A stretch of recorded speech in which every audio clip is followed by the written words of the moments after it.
Yeah, it should. Okay, cool. I'm gonna go. Yeah, as long as you connected, it should go live. Okay. Oh man, we'll see who's in here, man. Um, yeah, I got a story. I'm gonna wait until a bunch of people get in here, and now I'll tell you the story. But Cool. it's kind of funny, but it happened a little bit earlier today. Nothing like Brutally's crazy bullshit. Bro, that story, correct. Like I thought people was joking around when I read No, it. nah. What's up, Frankie? What's up, Frank? Man, hey Frankie, we were talking about Brutally and his I mean, I can't really call it a fight because from what he said, it sounded like he was just a I don't know, a punching bag, really. Yeah, like he just said he just ate a couple punches. I was like, dang, bro. I was like, you didn't do nothing back. You didn't learn nothing from everything we've been watching. For real. Dang, it's crazy. Yeah, I don't know. I mean, I'm glad he's okay, but Mm-hmm. that was bad. And I came. So what I normally do is I go and like right when I get done with work, I go and pick up my kids or whatever, Mm-hmm. and I come back and like, well, I pick up my two little kids, and when I came back, like my wife and another one of my kids is sitting on the couch watching the Joanna and Jacek Zhang Wei Li fight. That's a great one to watch. That's a great one to watch. What's up, Docs? What's up, Paradox? Yeah, I was like, yeah, because my son hadn't seen it. I was like, oh, that's the one. That is the one. That's the one. Yes. Yes. That's one of the fights that kind of like made me like really, really, really like go to another level. Mm-hmm. Cause I was like, bro, this is crazy. Yeah, yeah. I mean, just how skilled they were. Like I saw Joanna get the belt from Carla Esparza here in Dallas. Okay. Yeah, yeah. Dude, you could tell before she walked in that like I was like, Carla don't want to even be here. Like you could just look at her and be like, this ain't it. You Yeah. ain't ready. And I mean, normally Carla walks in kind of chill anyway, like, but nah, it was different. Yo, Paradox, why are you doing that, man? That's crazy.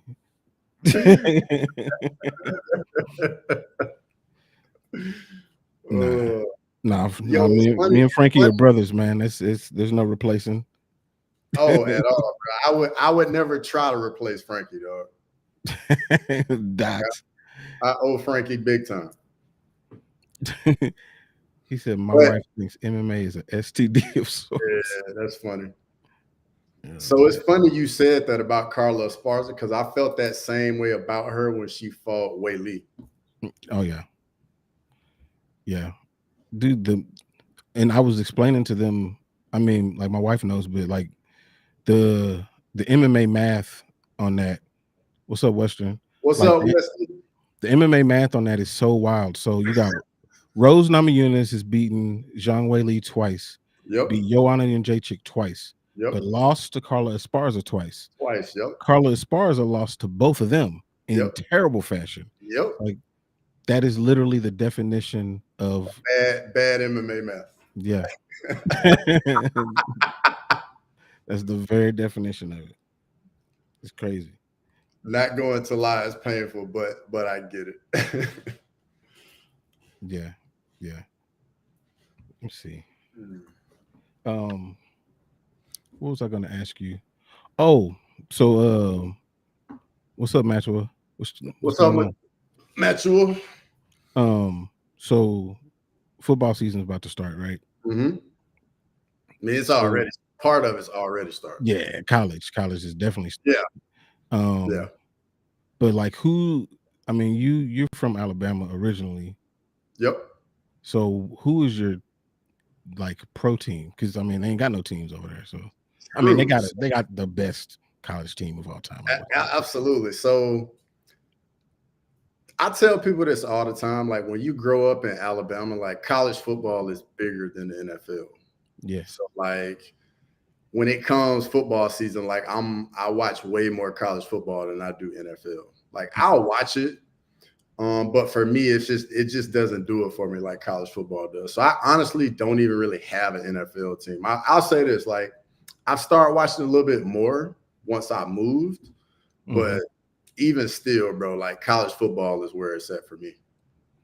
Yeah. No, I will tell you, like, the atmosphere at a college game is hard to even encapsulate. Like, I've been to a lot of different events and stuff like that, and like the biggest, like, or the most energy I felt at an event was at Oklahoma Sooners Miami Hurricanes game. Mm. Like that was insane. Yep. Like I'd never felt like that.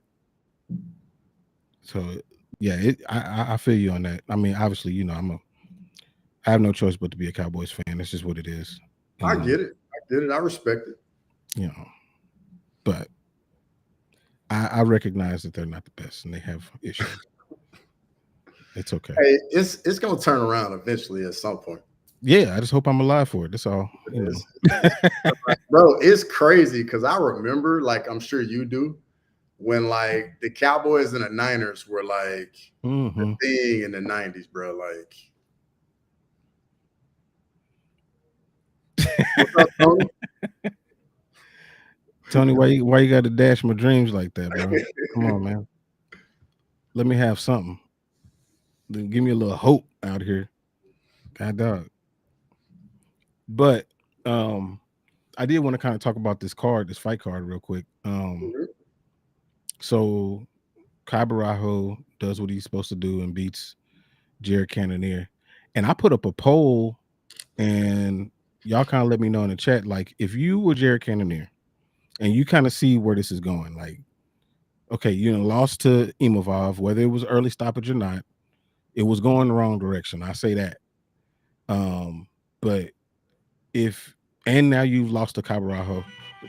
And so, like, now you're slipping down the rankings. You're over 40 years old. Like, what would you do? Would you fight out your contract because, you know, you still want to get paid? Would you take one more fight for a retirement fight? Or do you think that you still got a shot? So, okay. So with him being 40, like you got to realize, like, I'm pretty sure I saw something where Cannonier, like he got covered about how, you know, like he's been fighting in the UFC for a while and he still isn't doing very well. So I know he's still trying to make some money. And I think he's as long as his health is okay and like he still feel as though like he can go train and he can compete, I think he's going to keep fighting until he can. Just based on, I can't remember where it was and where I saw it, but I mean, you can tell that, like, because I think he's got, I can't remember how many kids he has, but I mean, you could tell that he's like, yeah, like this fight and everything that comes in, it goes right out. Yeah.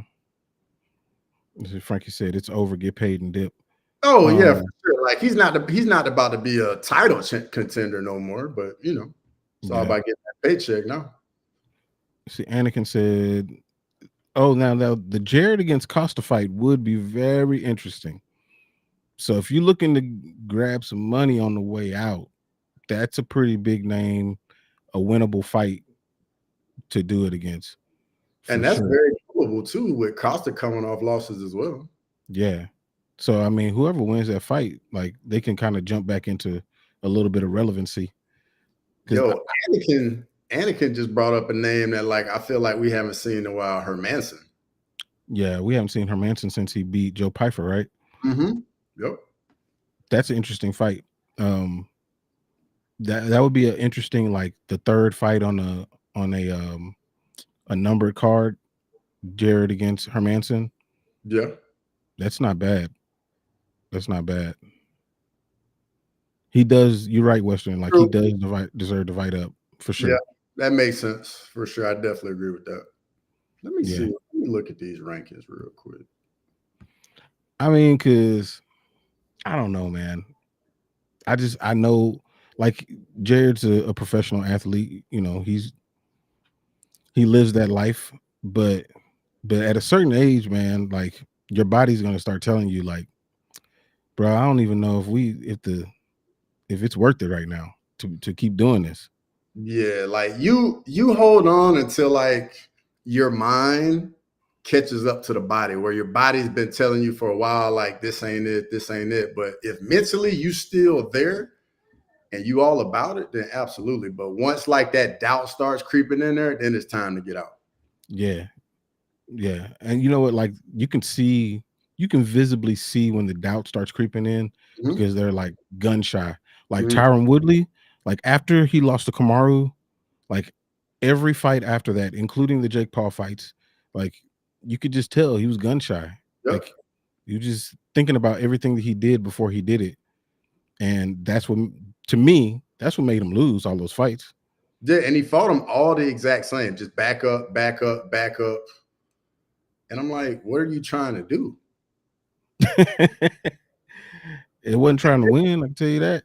And you 'Cause want that to know boy what's was and you want to know what's funny? The one time he didn't do that was the what was the Brazilian he fought, and he like went out and like threw like a big right hand right at the bell, Vicente Luque, and then he got oh tapped yeah, quick. yeah.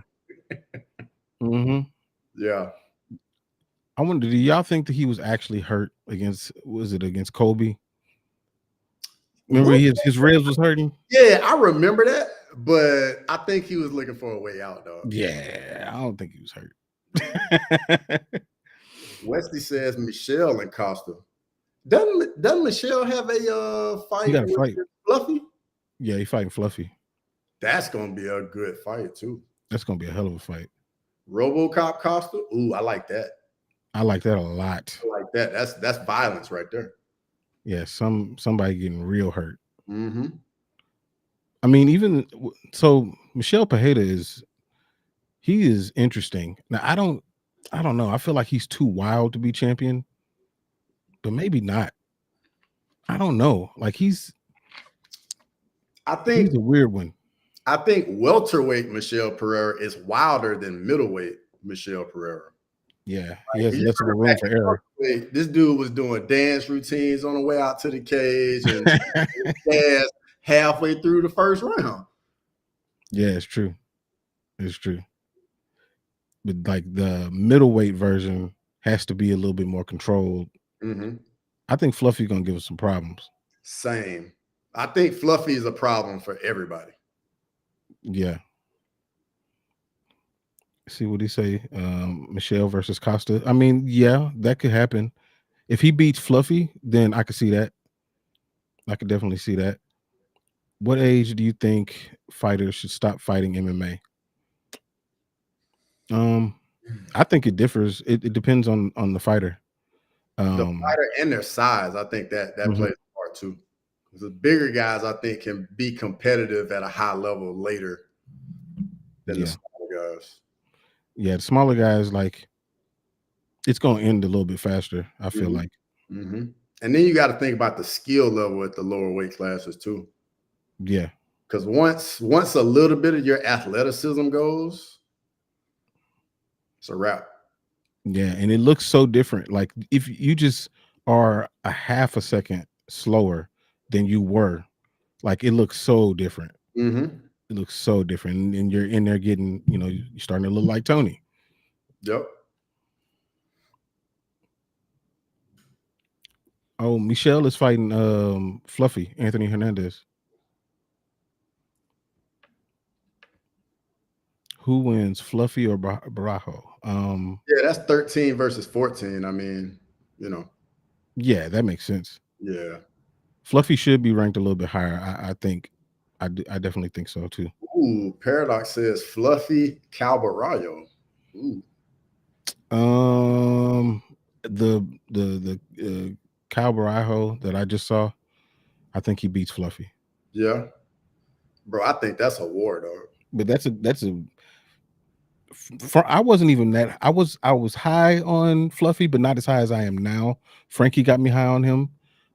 Just telling me like repeatedly telling me how good he was. I was like, man, let me go back and look. Man, what did I miss? Mm-hmm. But no, he is that good. He really is. What he did to my boy Roman Kopylov, Yes, that was impressive. That was that's the impressive. one that messed me up. Yeah, I picked Kopylov in that too. Yeah. Yeah, that Kopylov head kick the fight before, I was like, ooh. Yeah, that was bad. That was real bad. So I like Fluffy, but I feel like people are overhyping him a bit too much. Mm, I don't know. I mean, I don't. How are people overhyping him too much? I wonder. What's up, Lazy Bed? What's up, Um,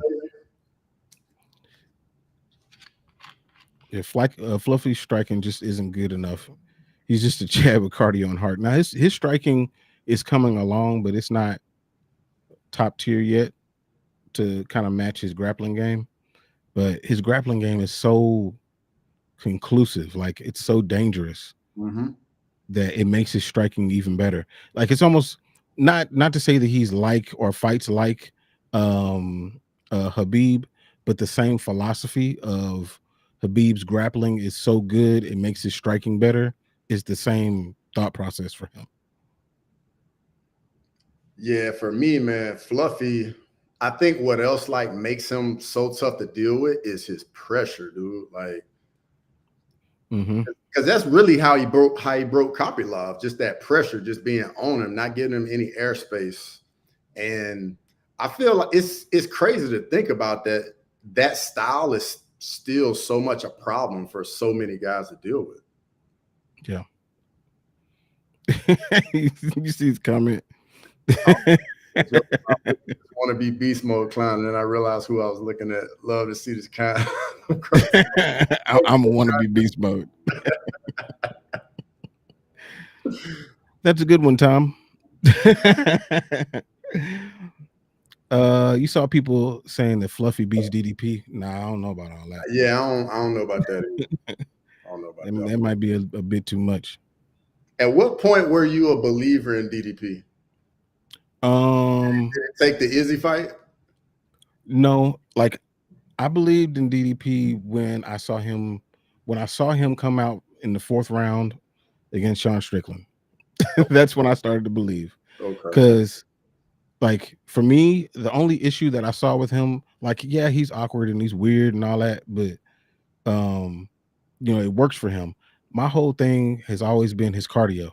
Yeah. Like, is his cardio going to hold up? And I know he got the deviated septum fixed or whatever, but Mm-hmm. I was like, that's not the end all be all for him. Like, I'm curious if he's gonna be able to, put in work in the championship rounds. And when he did that against Sean, who obviously applies a lot of pressure with his 1-2s and 1-2 teep, like I was like, okay, this dude can win a lot of different ways now. So yeah. Westy says I have 2 streams going. What are we? Oh, that's impressive. Yeah. That's some new some new YouTube stuff right there. Let's see. Oh dang, definitely do. Let's see. Okay. Kopylov versus Share a Bullet. Kopylov would work Share a Bullet. Same. I think Shara Bullet's just waiting to get exposed. Yeah, it's gonna be him just laying on the floor trying to figure out how to get up and he can't get up. Yeah, like did you see the rumor of on Twitter today? It was saying how like they're talking about I think it's Armin Petrosian versus Shaw. Yeah. I think he'll get exposed in that. Yeah, I think Petrosian gonna work him. Mm-hmm. Yeah.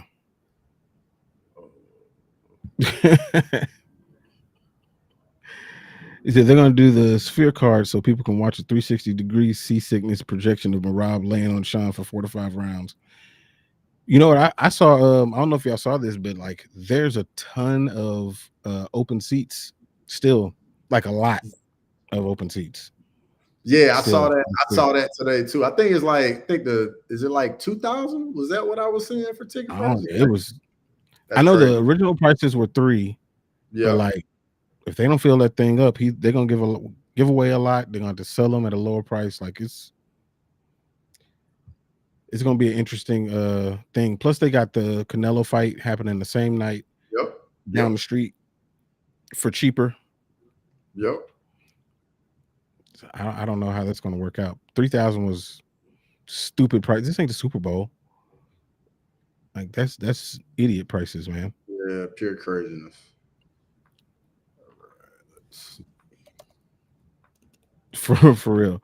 You got to remortgage to sit in the bleachers for less than a Stellar card. Like I don't have a problem with the card per se. Um, I mean it's not UFC 300 or nothing, but like I don't have a problem with it. But um, for $3,000, no. Like Absolutely not. $3,000, I'm gonna need you got to bring out Prime Anderson Silva. I'm gonna need Prime GSP, Prime Habib, Prime Connor. Like I'm gonna need a lot for three Bro, thousand dollars. I need all that, and I got to get like exclusive access to like meet everybody. I need even more, bro. I'm sorry. Yeah, like 3,000 is too much. How much would you drop for a Sphere ticket? Mm, I would pay. Wait, it depends. It depends, Rick. Like where? Where Mm, would you be sitting? Are you talking about nosebleeds? Are we talking about like in the middle section, or like where? Then I can give you an answer. The Sphere main card is out of order. Torres versus Ignacio should be on the main card. You know they mess up that stuff all the time. I would never pay for a card that has Odie Osborne on the main card. No, no, no. He's valid, not. He's very not. valid. He's not worthy of that card placement by any means. Who would want to watch UFC when Canelo is on? I would. It depends on like the person that Canelo is fighting. That ain't gonna make me like, oh, I gotta go see this Canelo fight. I'm cool. I'll definitely have them both on. Yeah, yeah, yeah. But I will say Canelo will be on the smaller screen. Fair. Frank said this high class hooker money with no nut. No, that's no.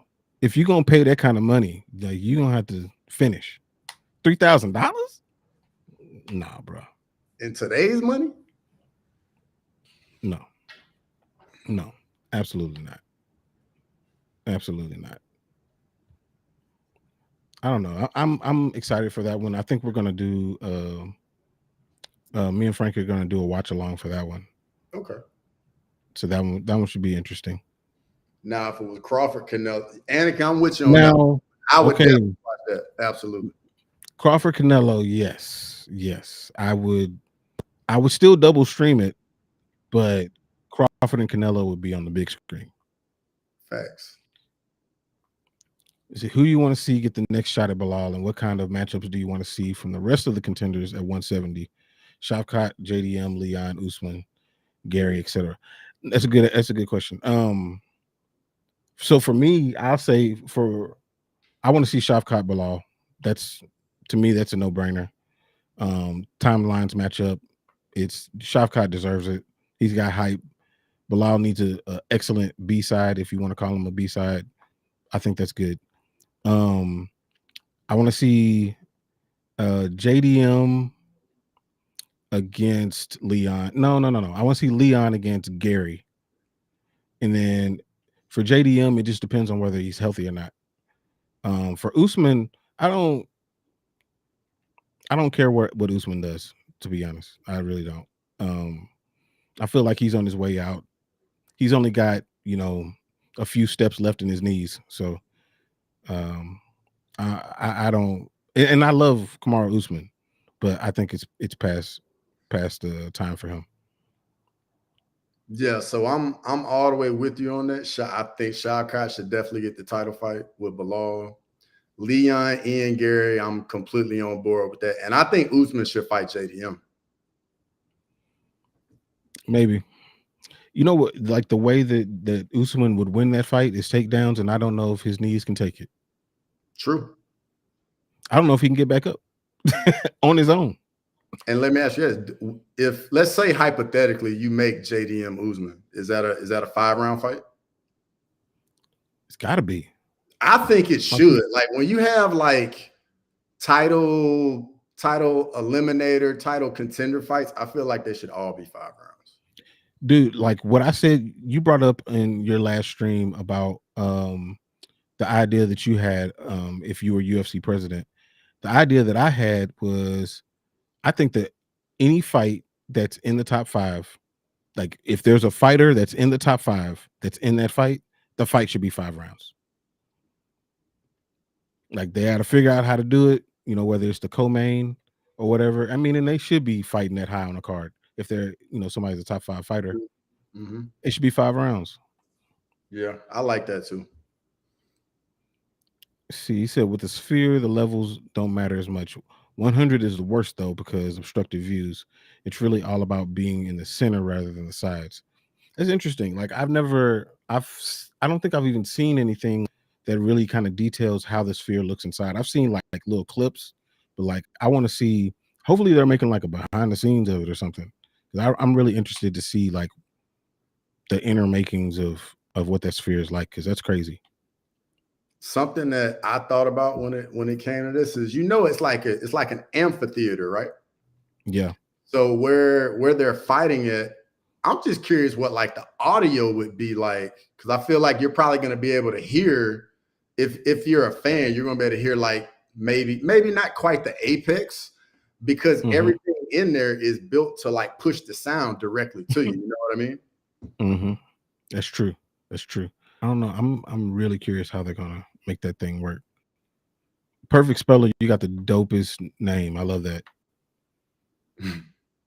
See, Frankie said Leon and Gary, Shafkat Bilal, JDM and Usman, Kobe shot out of a cannon. Yeah, I'm done with Kobe. Done with Kobe. Anakin said Kobe versus Magny. That's, I don't know. I don't even know who's gonna win that fight.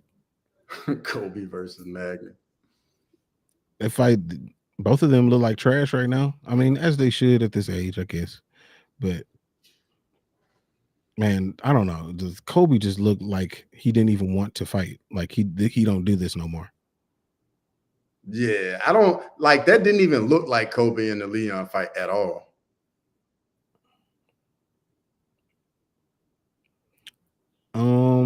He said there's also Brady, Buckley, Morales, Prates, Fakhretdinov. Is there a division with more depth than 170 right now? Yes, there is. Yes, there is. Yes, there is. What's that division for you? For me, it's middleweight. Bro, I was thinking the exact same thing. I've been saying this for probably about like a couple months now, that middleweight is going to be like the division in 2025. Yeah. Middleweight, because you know, I still think the bantamweight's the best division, but I think the middleweight is the deepest division, at least right now. You know, it's subject to change, but middleweight, I mean, a few people that we talked about aren't even ranked. Yeah. Like Kopylov, is RoboCop ranked? I don't even think he's ranked. Oh, RoboCop ain't ranked. Shara Bullet is not ranked. Like, there's a lot of fighters that are not ranked that are really, really good. Yeah. Yep, Frankie. Kobe was making excuses that he was injured in the fight with Leon. Yeah, he was hurt. His feelings were hurt. That's it. That man wasn't hurt. He sucks. That's all it is. Yeah. He's garbage. He used to be one of the best. I mean, historically, I think that he is up there with, you know, top 5 to 7 welterweights of all time. I think he's that good, but not anymore. See, do you think Adesanya is washed and done now, or will come back? I'll let you take that one. So I'm gonna get this out the way. I'm not an Adesanya guy. I don't think he's washed. Like I don't think he looked as good as I was expecting in the DDB fight, but he did not look bad. Like I think he looked, let's say in the Pereira fights, Adesanya was at a 10. I think in the DDP fight, he was at like a 8.5. Yeah. Like still elite, but just not like on the cutting edge of like where he was like a year ago. 2 years ago. Yeah, no, I agree with that. I think that he did some really good things. There were points in the fight where he looked tired, and I don't know, it was weird, but he was still moving forward because he knew the game plan. But I don't think he's washed by any means.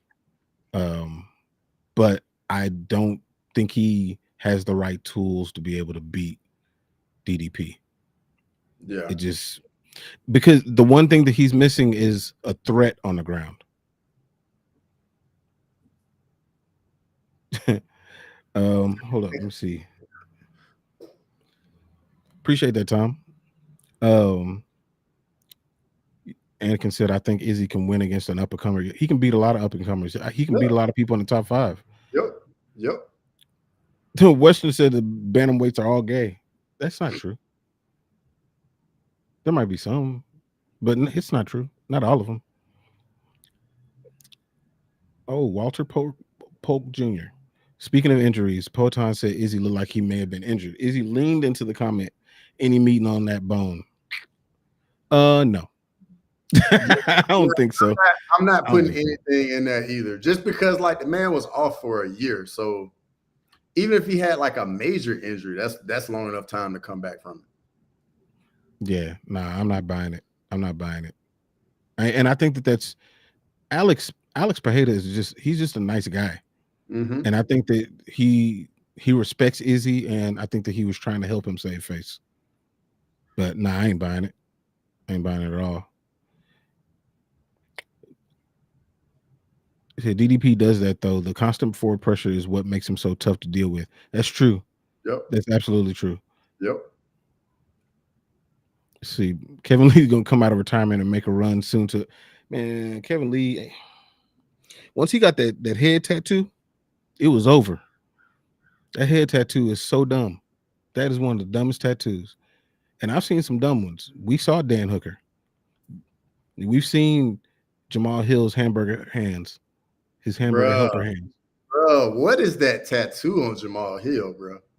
That's his gym. Like if you look at his stuff, like his gym has that on the wall. I'm like, dang, you didn't have to mimic that one. And I like Jamal Hill just because he reminds me of people that I know.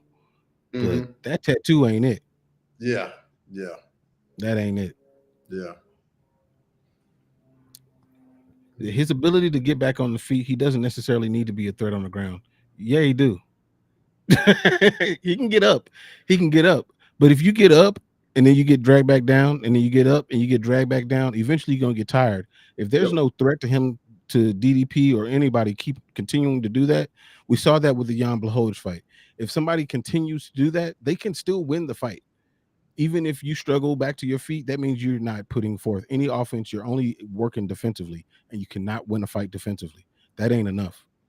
You got to have some offense every point of the fight, and he ain't got it. Anakin says, who wins, Jan or Hill? I give it to you. Jamal Hill. Only because I don't know if Jan Blachowicz has two working shoulders. That's the same thing. And I think he's like 40, 41, right? He's 42. And coming off 2 shoulder surgeries, like, yeah. Like that's not a good recipe right there. Just for the age and the injuries alone. I think if this was Jan before he became champion, like maybe like in the Dominic Reyes fight, I definitely would take Jan. Absolutely. I think Jan historically is a better fighter, but this ain't historically. Yeah. We talking about right now. Yeah. And I don't think that Jan has it left in him to beat somebody like Jamal Hill. Especially Jamal's gonna come in angry and ready to prove something. I don't think I think Jamal Hill deserved the belt when he had it. I don't think Jan can do it. And I just watched today. I just watched Jan Blachowicz against Luke Rockhold just because that fight is hilarious to me. Because Luke deserved every piece of that ass whooping he got. Yeah. Yeah, you're right, Walter. Shoulders take a long time to heal. You're right. Yeah, TJ Dillashaw just retired because of his shoulder. Very true. So I mean, nah. Obviously, you get up in that age range, it just takes longer to heal. So So I mean, Jan is 41, but he turns 42 in October. see, he 42. Yeah, yeah. Because I mean, the fights in October already been made. Yeah, 307 and 308. yeah, yep. It's not gonna happen for him. I'd be surprised if he. I mean, he might come back for a little, farewell, but he's gonna go in there against somebody. Let's say, and Tom just brought up Rakic, but let's say the Rakic and Magomedov, or Ankalaev fight. Rakic loses. They might bring Jan Blachowicz back and fight Rakic. Even if Rakic loses, I still would favor Rakic against whatever version of Jan Blachowicz comes back. It doesn't even matter to me.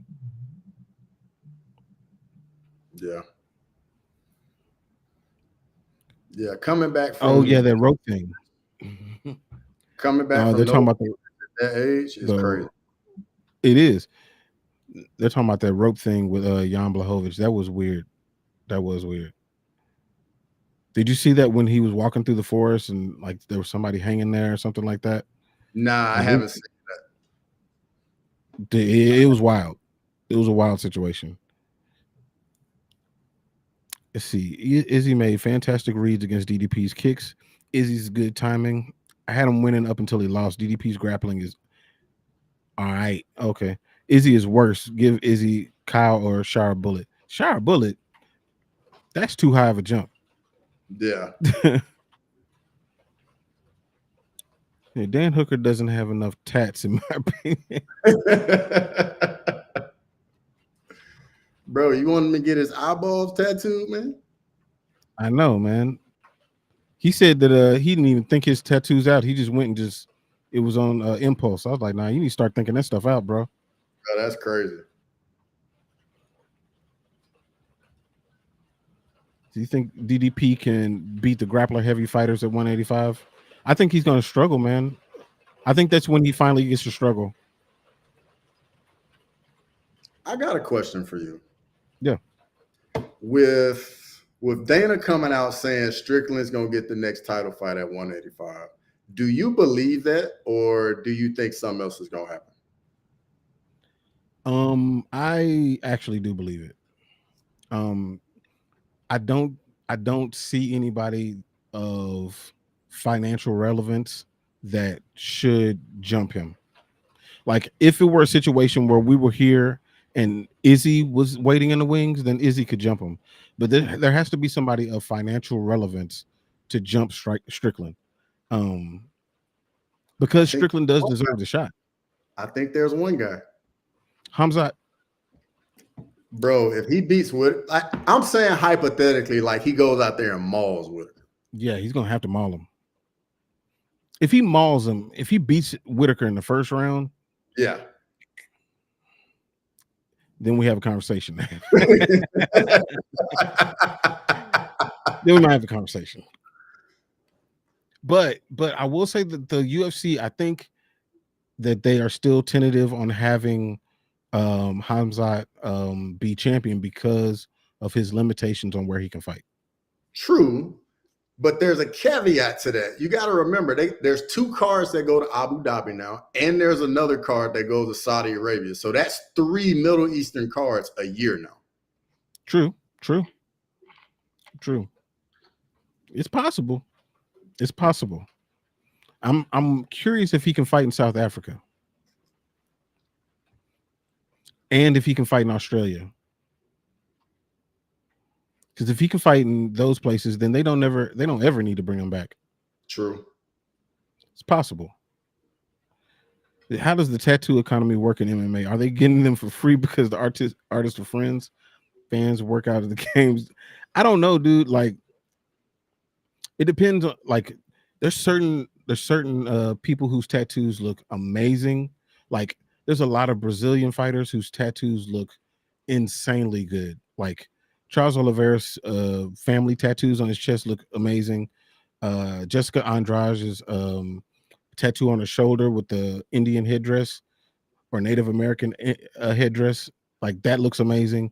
Like, but by the same token, you got that, and then you got Dan Hooker's tattoos. You got Jamal Hill's tattoos. You got Diego Lopez's tattoos. Like,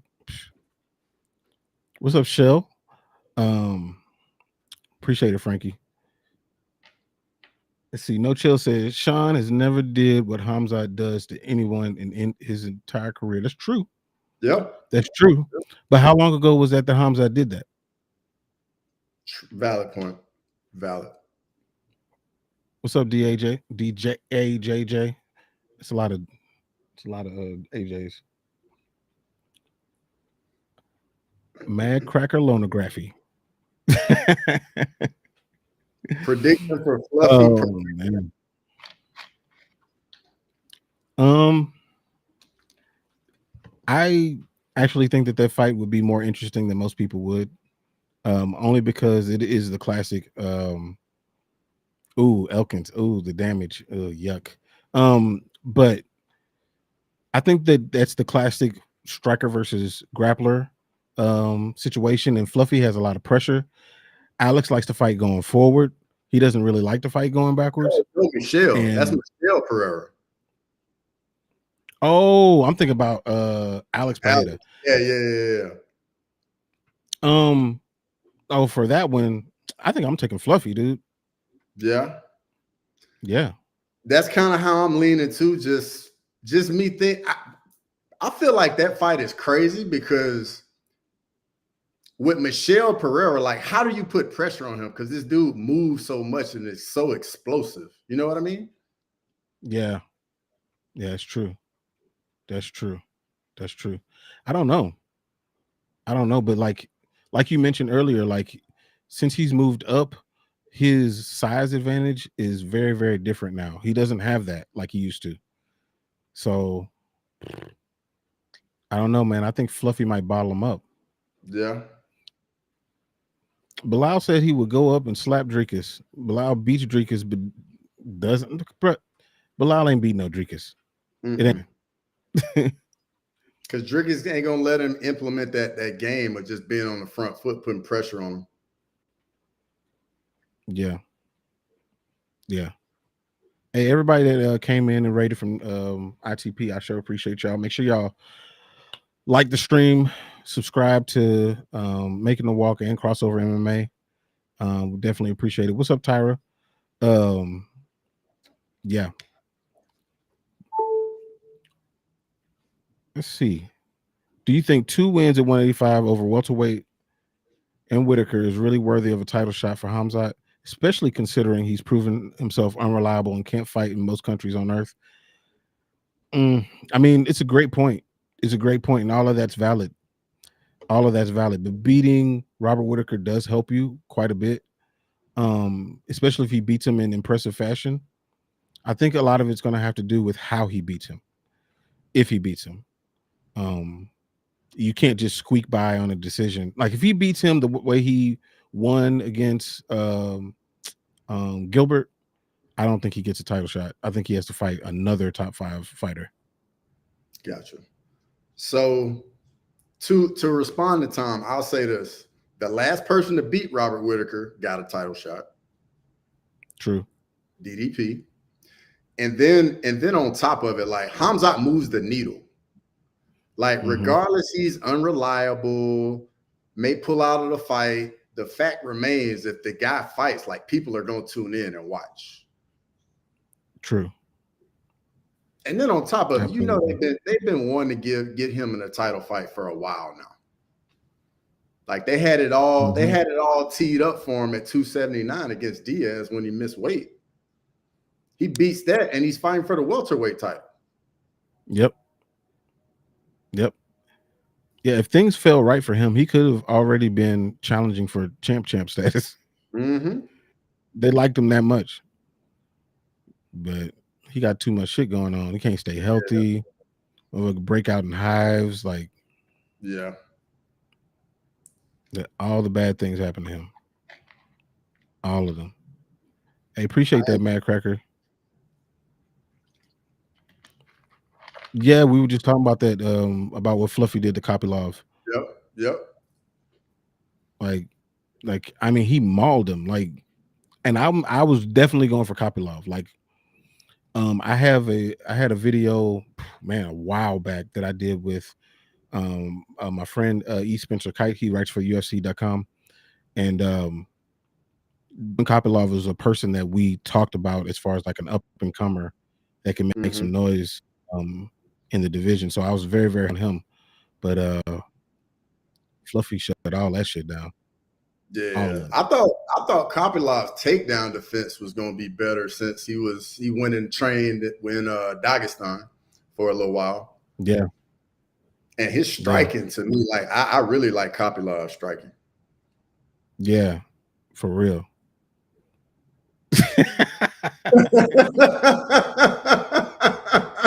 Bro. Tom, you're wild, bro. Tom, did you subscribe? Did you subscribe to both? Because you guys stick around, bro. For real, bro. We need you on more streams, dude. Yeah. That's not word.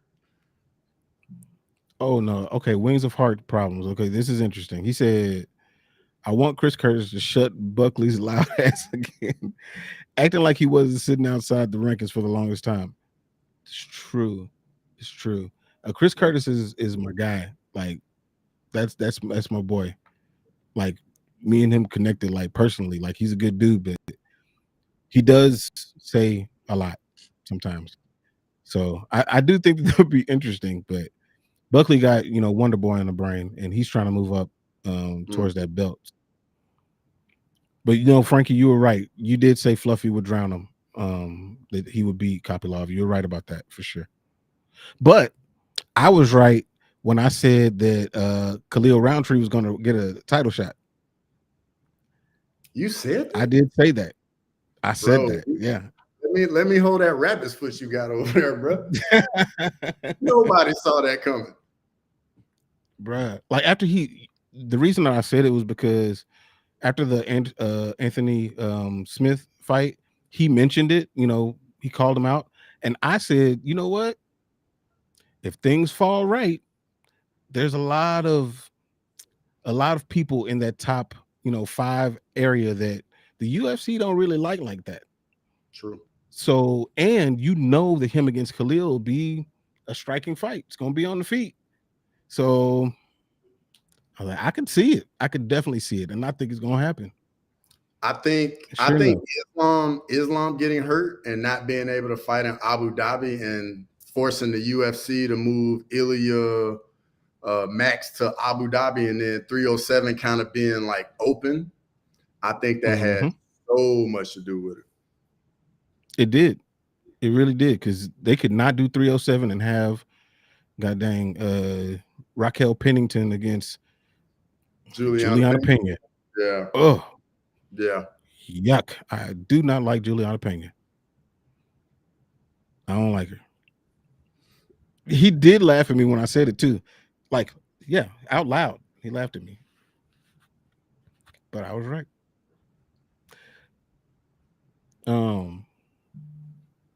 So my name is my channel. I roast. Oh, you okay? You roast PDF files from Catch a Predator. Oh, okay, I get it. I get it. Okay, we got to check out your channel. That is a very niche thing that you're doing there. Yeah. Like, I'm very interested. I'm very interested. Mad Cracker Lonography. Y'all gotta go check him out. Sub to his channel. When he survives less than 60 seconds, I'll feel vindicated again. I mean, he might, but will the world explode if Khalil knocks out Alex Pereira? Bro, don't put that out there, dog. Don't put that out there, bro. I Don't put know, that, I know Alex is your boy. don't I know put that's that your out boy. there, dog. I hope it happens. I'll be honest. I hope it happens. Don't do that. I'm gonna tell you why I hope it happens. And Frankie can attest to this. I love the chaos. Yeah. I just love when things just get chaotic, and that will cause all kind of chaos in the division, for sure. Hey Tom, I'm definitely gonna be doing a companion for Dana White Contender Series tomorrow. Yep. for sure.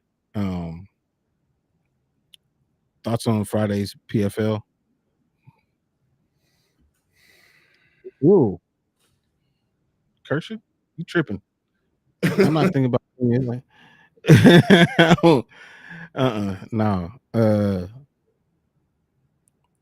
Dang, somebody said something about Pennington. If I like Pennington, Yeah, I saw that yeah, I too. do. I do like Raquel Pennington. I do. Not in the sense of like, oh, I think that she's the greatest fighter or anything like that. It ain't that. It's just one of those. You started watching them super early in their career, and now they've gotten to where they were trying to get to, and you just kind of attached a little bit. But Yeah. I mean, it's gonna be a close fight. I think. I don't It think it's sounds gonna be a like great fight. you just respect the grind that Pennington put in for so Yeah, long to finally get over the hump and be a champion. yeah, for sure, for sure. I'm putting my chips on Khalil. He's a higher level Mason. He's sponsored by Prada. Kershaw, you subscribe? Because you say some wild stuff too. Yeah. Anakin, keep an eye on Nick Piccanini. I've actually seen him fight, and you're right, he can fight. I've seen him fight in Fury FC. Yeah. Can I join the one traveling? Yeah. Look, Daddy. I see it. Can I travel with the traveling? Mm-hmm. Can I travel? Can I Mm-hmm. Yeah, man. I'm outside, and my son is like, "Hey, let me come on out there and jump on this trampoline." I told you I can't go nowhere. They coming every time. Every time. Oh, let's see. Pennington is going to lose, though her fight versus MBS was hard to believe. I thought that Myra Bueno Silva was going to beat her. Be Same. honest, Same. but I don't know. What do you think happened? Let me go put him on the trampoline. But go ahead. What do you think happened in that Silva versus Pennington fight?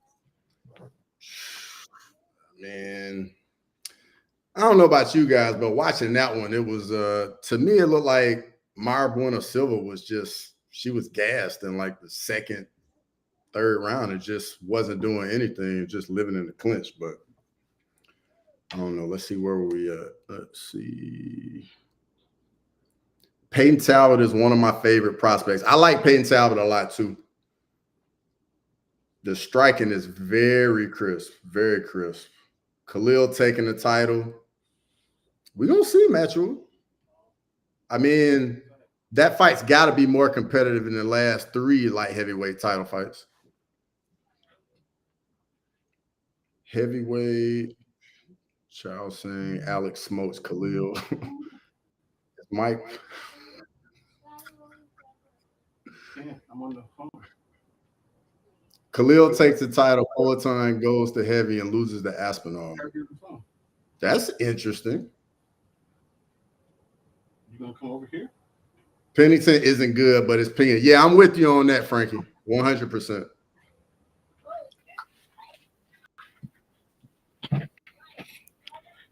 Top of losing. Who knows? You better not.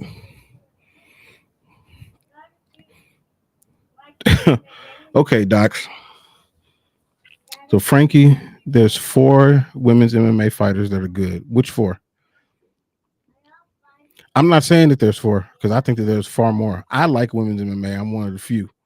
I feel like my wife is just even when it comes on, she's like, "Oh, I don't know." But I like a lot of female fighters. I will tell you this: that Wayne Kong chick from this past weekend, I will watch her. I will watch her. Yeah, she nasty, man. Mm-hmm.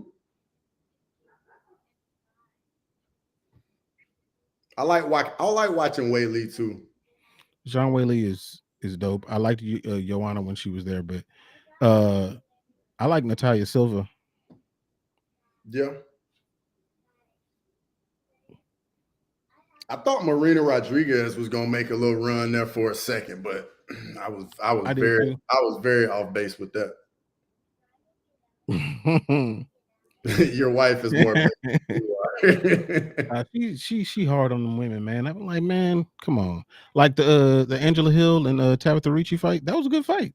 Yeah, for real. That was a very good fight. Yeah, The pace was high. They was going at it. yeah. That's another person. Frederick Hoxenville said Whaley versus Suarez soon, which I'm super hype on that one. Yeah, I think that'd be a good one too. Yeah. And Kershaw, you're right. Mackenzie Dern, she's got a lot of abilities away from the cage as well. You say you like looking at Corey McKenna? She's cute. She is cute. I can't lie. Pennington, Dern, Grasso, Tabitha Ricci, and Ariane Lipski. Ariana Lipski is so underrated when it comes to how she looks. Like people be sleeping on her. Like she don't look like Wonder Woman. She looks just like that lady. Ariane Lipski, bro. Yeah. Boy. Yeah. Yeah, for real. They be sleeping on her, man. Mm-hmm. Yeah. Suarez has fought once in 3 years. Fuck that transformer. Yeah, she got a tough time staying healthy, Frankie. But I mean, at the end of the day, like it's not like division too deep. Yes, Lipski is nice. Yes, absolutely. Emily's playing yet? Yeah. All right. What's up, Barnhill brothers? Who's that girl that beat Rose last? Manon Farrell. Yeah. No, she's not good to look at, but she can fight. Mm-hmm. She got a strong face. Strong face. And it's actually strong too. Yeah. Very good takedown defense. Excellent takedown defense. Like a lot of people will say that Rose didn't look good in that fight, and I think it was more like Manon made her not look good. Mm-hmm. I completely agree with that.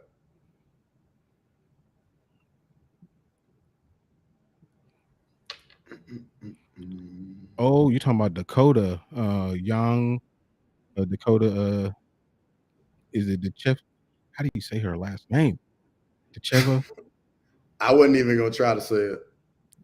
I just say Dakota, but she is fighting trash. She don't count. Hey, everybody, whoever's in here, if y'all have not subscribed to Fight Night Frankie, that's my partner in crime. We put out a lot of content, and so if you haven't done so, make sure y'all jump over there and sub to him. Make sure you sub to Crossover MMA. He puts out a ton of content, a ton of good stuff, great takes, and then also since you're here, you definitely subscribe to Making the Walk as well. For sure. What other female fighters do I like? There's a lot of female fighters that I like just because of the fact that I watched them for a long time and I just kind of got attached. I like Jessica Andrade as well. Watched her for a long time. And I actually hope she loses against Natalia Silva. Hopefully Natalia Silva's speed is gonna make it hard for her. Talia Santos. Whew, she beat Shevchenko. She did. I think she won. For sure. Oh, Doc said that you're gonna take over. I'm gonna take over. Oh no, I ain't gonna take over for Frankie. I got respect, man.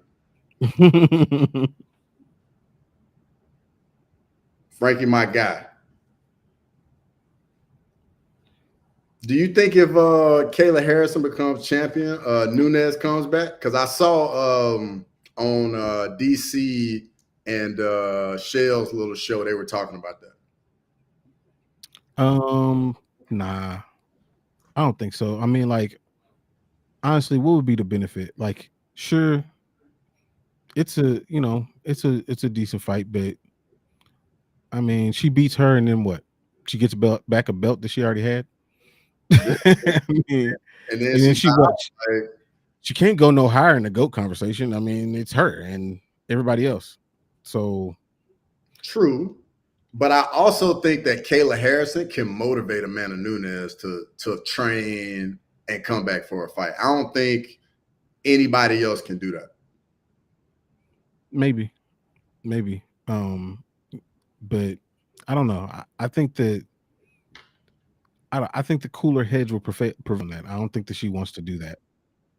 But maybe she does. I mean, she left the gate wide open in the interviews that she did afterwards. So Doc said you'll only be second to him.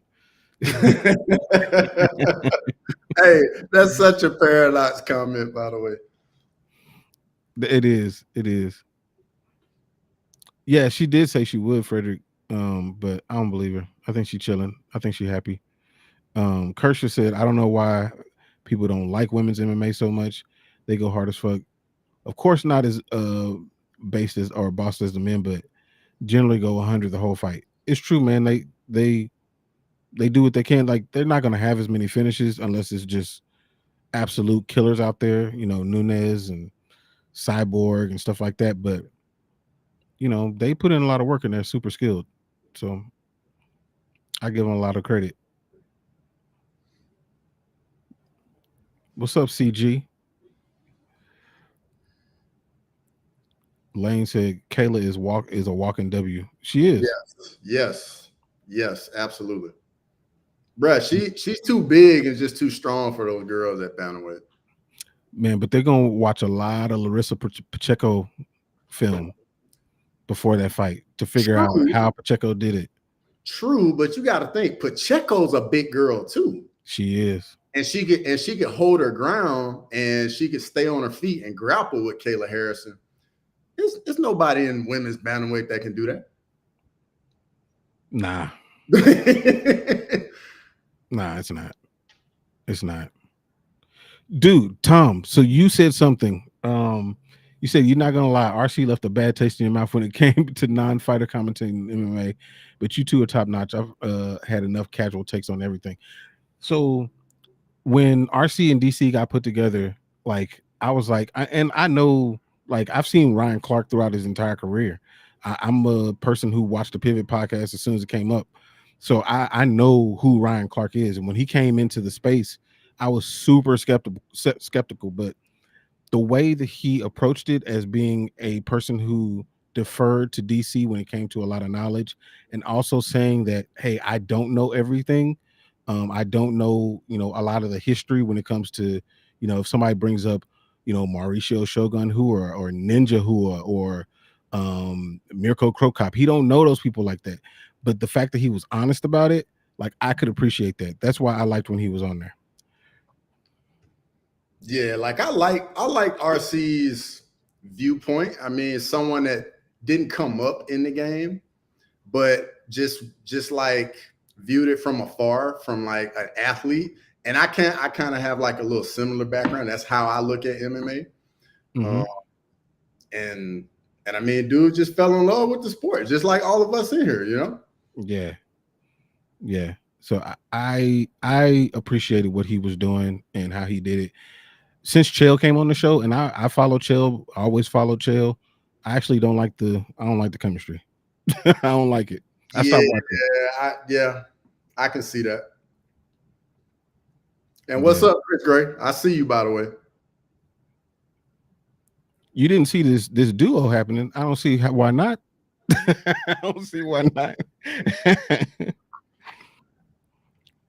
Matu said women's MMA's women's bantamweight is looking like an ass. It's the worst division in the entire sport. Absolutely. It's not close. And I do think that if Pacheco was in the UFC, it would spice things up because we'd have a little bit of a rivalry. Mm-hmm. And that's what they need, is some sort of rivalry, because they ain't got nothing to look forward to. Even when, you know, Juliana Pena and Nunes were doing their little thing, even though I always felt that Amanda was way better than her, at least it made it interesting. And Pena does have a win over her. So true. Bro, that upset was so crazy. Was that wilder than home Rousey for you? For me, it was like I mean, and we talked about it before. Like I thought that Holly Holm was gonna beat her, Yeah, was gonna beat Rousey, but which is why I put my money where my mouth was, and I got a lot of money back. smart man. Um, but for the Pena and Nunes fight, like I just didn't see it happening. I thought that Amanda had gotten over her cardio issues, but Mhm. I think it was just an adrenaline dump that she couldn't get back the energy from, and that was it. That was it. So Lazy says, who you got your eye on in Fury FC? There's one guy he fought in Dana White Contender Series and he lost, and then he went back to Fury FC. And then I just saw him fight in person. I think his name's Cameron Smotherman or Oh something. yeah. Yeah, He fought yeah, on the Contender Series and lost, didn't he? he got KO'd Contender Series, went back to Fury FC, and I think I've seen him fight like twice in Fury FC now. Yeah, he's good. He's Young really too, good. young, got a lot to Mhm. learn. Chris Gray, yes, I am going to be streaming Dana White Contender Series tomorrow. Some underrated commentators in the UFC that need more exposure. I like Laura Sanko. A lot of people don't like her. Um, I think I like her. I also like Paul Felder. Yeah, Definitely like Paul Felder. I like both of them as well. Bisman kind of goes awry at times. Yeah, a little bit. A little bit.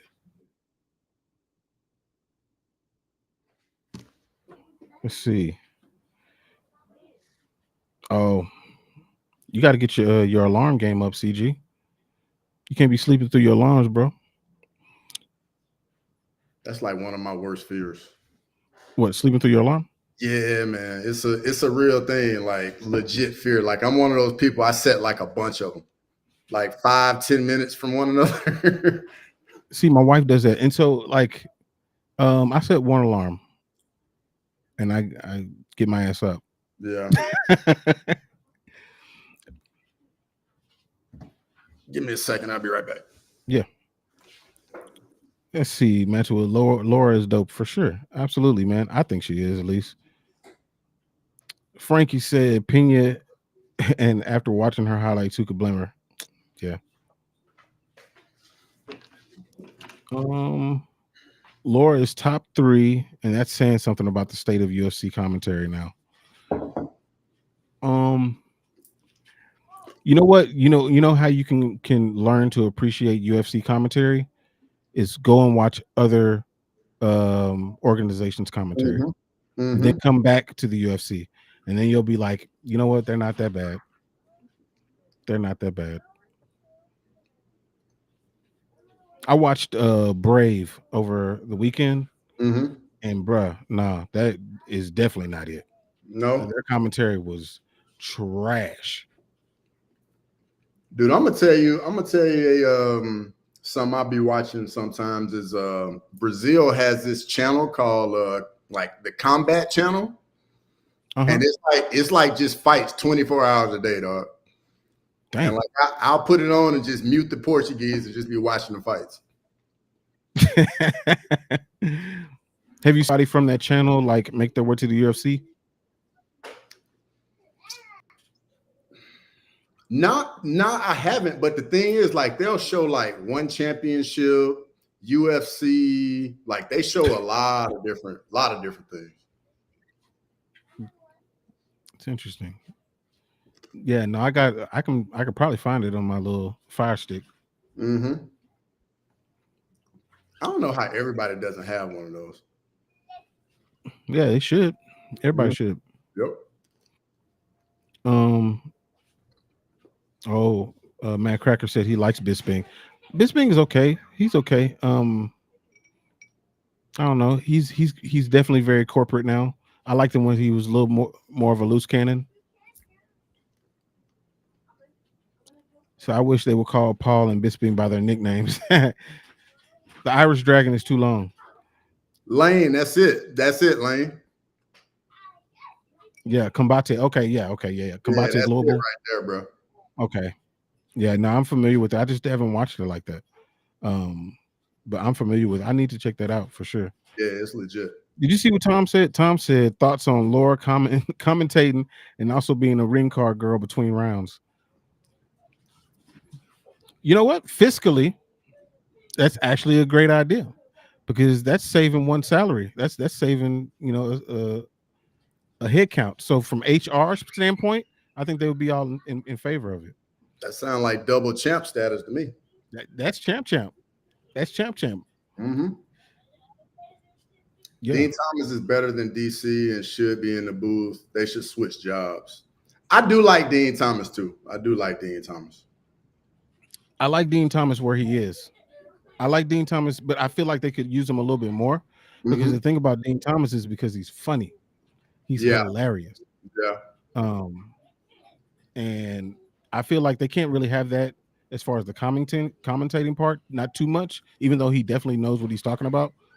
But I think having thrown him in there little by little would be dope. Let me ask you this. I was saying, I don't know if you remember when Bobby Green was on like the weighing in show. Mm-hmm. Oh, when he said sheesh. I was like, bro, he need to be on every weighing in show, dog. I was laughing so hard, bro, at Bobby Green. Yeah, Bobby Green is a fool. He is a fool. He's like, he was trying to take that Masvidal career path and just couldn't pull it off. Yeah. But I mean, he still had a resurgence. I wonder what he does next. I don't know. That's a great question because he's probably not ranked anymore now. Huh? Nope, not at all. Not at all. Said you wish that Dean Thomas beat BJ Penn when they fought. I don't. I'm a BJ Penn fan, at least up until he lost the second time to Frankie. After that, I was like, okay, like wrap it up, bro. But up until that point, like I thought BJ Penn was one of the best fighters I'd ever seen.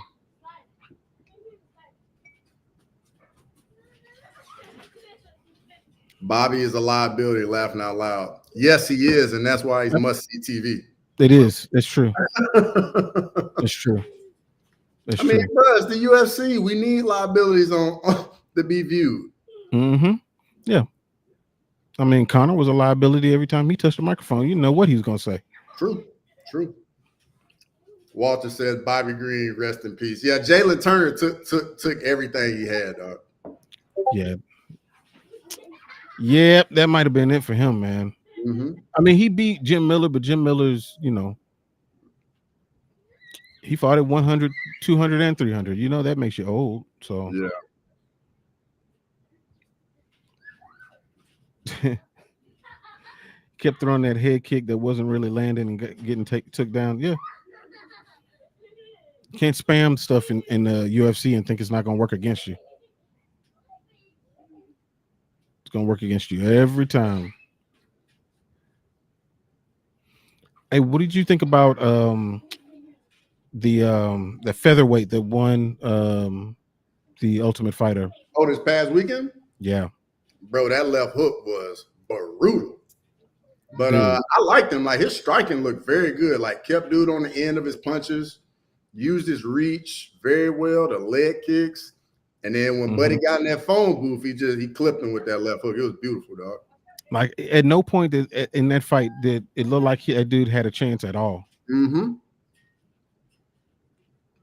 It's like Santos was in complete control, right? Yeah. Mm-hmm. Yeah, it was a bad situation. DDP just presses all the buttons when he fights. It's true, man. It's so true. It's true. And he puts in a little code. Make sure he got infinite energy. Like you can't lose. And he has arguably the greatest 3-fight run in middleweight history. It's impressive. is pretty impressive. I think people were talking about how high he could be on the all time rankings and all that. I'm like, dude, I think he can, you know, be in that top 5 for sure. But and he's done some things, man. Like Mm-hmm. the people that he's beat and the way that he's beat them. I mean, he's beaten 2 all timers in Robert Whitaker and Israel Adesanya Yep. And and finished both finished of them. them. Both of them. Yeah, yeah. You thought Sean won. Okay, that's interesting that you thought that. So, so I have a video on the channel where me and my wife go back and rewatch the fight. We both thought that Sean won the fight going into watching it. We rewatched it, scored each round individually. DDP won that fight, like unequivocally. I'm not saying he washed him. He didn't wash him, but he won. He did win. He definitely won. When I watched it the night of, I thought Sean won the fight. But I don't know. It's something about Sean Strickland's style. Like, it's just tough for me to watch and really enjoy. Because, I mean, the way he talks, saying we're going to war, this and that, and then it's just like, 300 jabs. Like, I don't know, dog. I don't know. It's just, I don't know. Yeah, it's true. Like there's no finishing instinct. Well, no, I ain't gonna say that. There is a finishing instinct, but there's a lot that has to happen for him to get there. Like he's going to deplete your energy little by little, but he's not gonna throw with anywhere even more than 40% of his punches, punching power to do anything to you. Yeah. So it's like, you know, I don't know. He could have done a little bit more, but when they fight again, which I think should be next, depending on timing, depending on Hamzat, um, I think he has to do more. He has to hurt DDP. Mm-hmm. It's like low risk, low reward fighting. Yeah.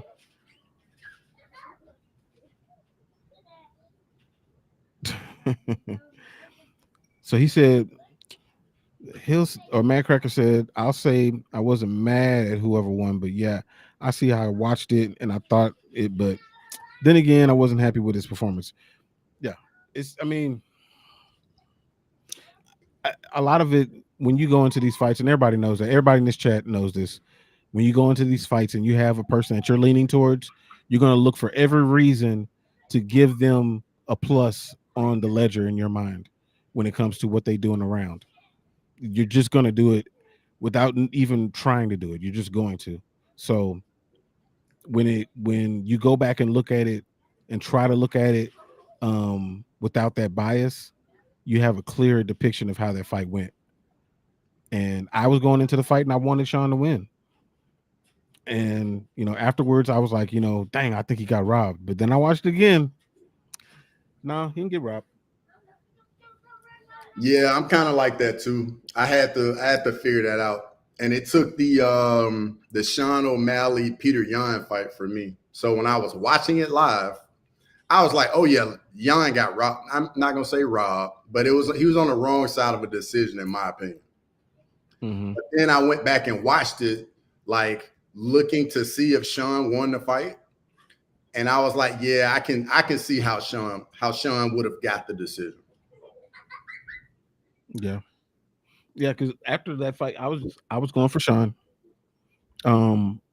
O'Malley, but when watching it in real time, I was like, ooh, I don't know. I think, ooh, I was like, but I think Sean's gonna get the nod, just based on, some of the things that he did, and luckily he snuck away with it. Mm-hmm. But going back and watch it, I was like, oh man, Sean won that fight. Again, no washing. He did not wash him by any means. I just thought he won more rounds than Peter did.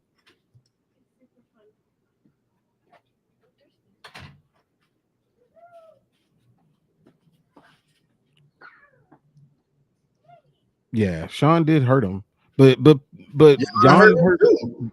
Yeah, Jan hurt him. Mm-hmm. They hurt each other. They was both landing. Matter of fact, there's a an interview that O'Malley did where he's talking about the fact that Jan is the person that's hit him the hardest.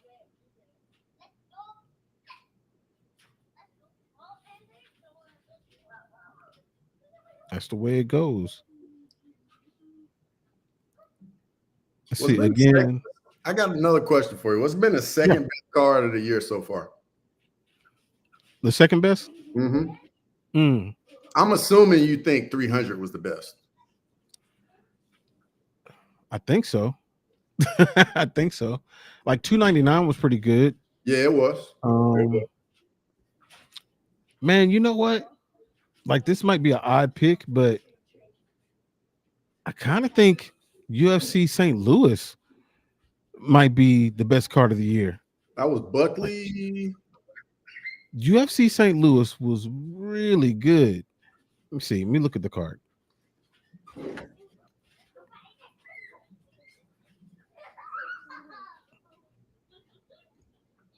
Yeah, that was Derek Lewis and Nascimento. But yes, Buckley against Ruzaboyev, Mm-hmm. Alonzo Minifield against Carlos Oberg, Ooh, Diego Fajeda, Mataush Rebecki, Caceres against Woodson. Now the Waldo Cortez Acosta against Robele Despaigne, that wasn't like a that great was the fight. fraud check. That was the big fraud check right there. But Chase Hooper against Vyacheslav Borshov, great fight. That was good. That was a really good fight. Really good fight. Yeah. Terrence McKinney got knocked out in 37 seconds against Rebovich. Like Charles Johnson knocked out Jake Hadley. Like that was even Veronica Hardy against JJ Aldridge. Like that was top to bottom. That was an amazing card. Sound like the prelims were phenomenal on that card. Yeah, that was a really, really good card. What do you think was second best?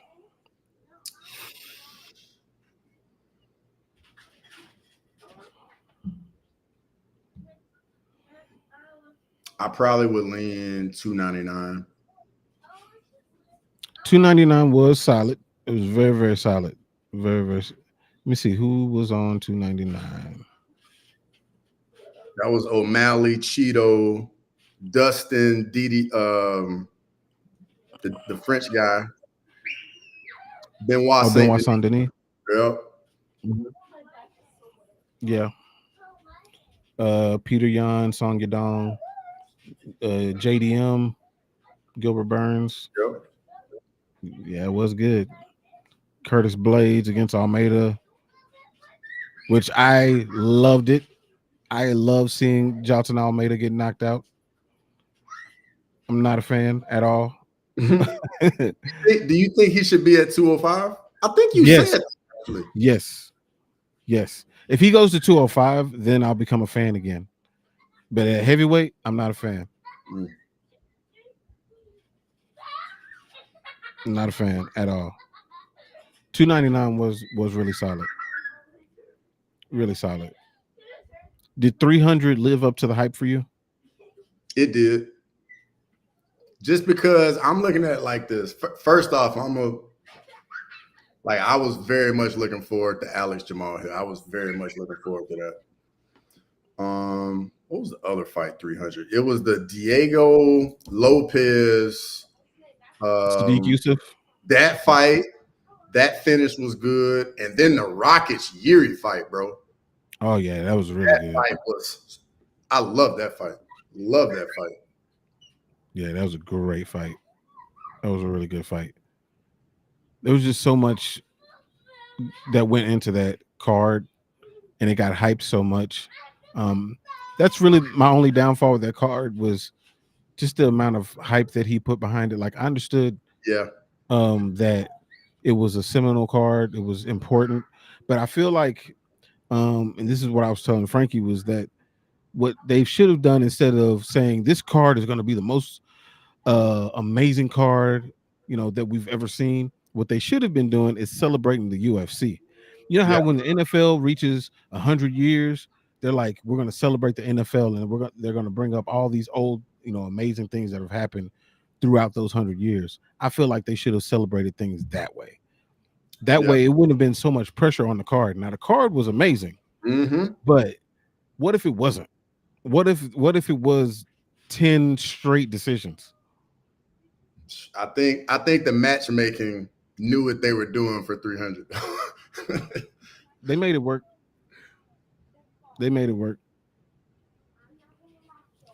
What's the best fight night card? For me, it was St. Louis. Fight night St. Louis was really good. I feel like it's been a few fight nights this year that I wasn't excited for, and then they like went above and beyond. Like the fights were amazing. Yeah. I mean, it tends to be that way with fight nights. It's all about expectation. Mm-hmm. You got to set the expectations low and deliver high. Yep. I got one for you. Number card where you were really, really hyped for it, but it didn't deliver for you. Oh man. Let me see. I gotta look at these. Let's see. 297. That was Sean and DDP. Yep. Let me look at that one. I wasn't hyped for that one. I mean, I was excited that it was happening, but it wasn't just like any card that has Brad Katona on it. Like, I'm not gonna be hyped. Yeah. I don't like Brad Katona. And then my friend Jillian was on that thing. I was hyped for her because I knew she was fighting Vienna. I knew she was gonna win that fight, but I wasn't that hyped for it. Let's see, 298.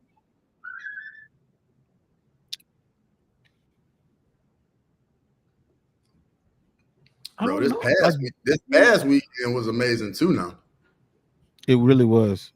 It really was. Dang, you know what? These numbered cards have low key been pretty dang good. Let's see, 301. Like 301, my expectations were low. Yeah, and it ended up being pretty good. And I think it's because my expectations were low.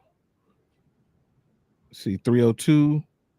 302 is just the main event, if I remember correctly. So 302, I wasn't disappointed. I was, you know how I feel about Dustin. Everybody knows that. Yeah. But I mean, I thought he was going to lose. But if you're going to lose, that's the way to do it. Like it's funny you say that work with him, because I felt like Dustin was in the fight the entire fight, but I always felt like Islam had control of the fight, if that makes sense. Mm-hmm. Yeah, that makes sense. Oh, that's a good question, Tom. Let's say you're calling shots for the UFC. Are you trading Jones to PFL for Francis, assuming he would come, and setting up a super fight between him and Tom for the lineal heavyweight championship? I'll let you take that one.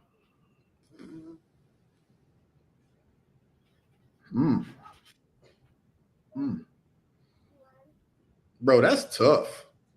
That's tough.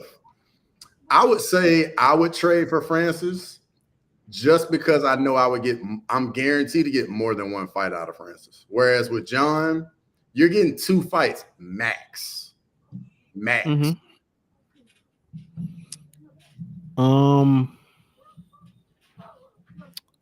I don't know. I wouldn't trade John for Francis because I feel like when you trade him, it doesn't wipe out his history, but you've been doing all this glazing about he's the GOAT. You've been doing it for years and years and years.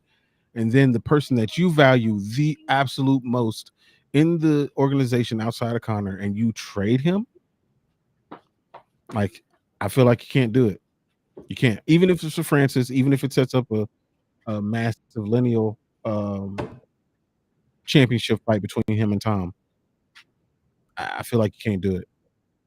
Not To to be fair, mention though, the UFC has gotten the raw end of trades because I think that they lost that Demetrius Johnson and yes, Tom or not Dan Askren. Ben Askren. Yeah, Yeah, that was bad, bro. That was bad. yeah. To be fair, though, like you can't let Ngannou get out of the UFC at the same time. You can't let that happen. No, they messed that up. Oh yeah, They- they definitely messed it up. Yeah, they dropped the ball on that because anytime you have somebody that has an aura like that, because that's really what you're looking at with these fighters is the ones that are at the top of the game when it comes to drawing eyeballs to the UFC. Do they have an aura? You know, Conor McGregor, he has an aura. Yep. Whether he's lost or won, like he still has an aura. Francis has an aura. John has an aura. Alex has an aura. Like Mhm. you're paying for that aura. Yep. But I feel like um I don't know if like Tom does he have an aura? Like I feel like Tom is the best heavyweight in the world, hands down, no matter the organization. But I don't know if he has an aura. And I don't even know how to really strongly describe what that aura is, but I don't feel like Tom has it yet. I know exactly what you mean, and I think it's not his fault. I think it's because he hasn't been in there with somebody that puts that threat in our minds, the fans, of like this is somebody that could finish Aspinall. Like, you know what I mean? Like, in order for you to go Yeah. to that level, like you got to be in there with somebody that brings that type of stage to you, if that makes sense. Mhm. Like I think Tom needs Jones, Francis, Alex, somebody. Like he has to be in there with somebody that's like that brings more eyeballs and the drama and the stakes. You know what I mean? Yeah. Yeah. Yeah. That's no, you nailed it. Like he needs to borrow that aura from somebody. Because like while I think he is virtually unbeatable at this point, he like when Mike Tyson you was the heavyweight champion, like he was a dude where like you were scared of this dude. Like Mm-hmm. if this dude was on the street and you remember, I don't know if you remember, but like Jamie Foxx said he's like a loose pit bull, like Mm-hmm. that don't have a leash on. Like there's fear. When Alex Pereira is, has that look in his eye where he's not really fucking around, like there's fear. Mm-hmm. And Tom just seems like a nice guy that you go grab a beer with, and yeah, you can knock people out, but of Yeah. course, but I kind there's no of wish fear. he had that nasty streak in him.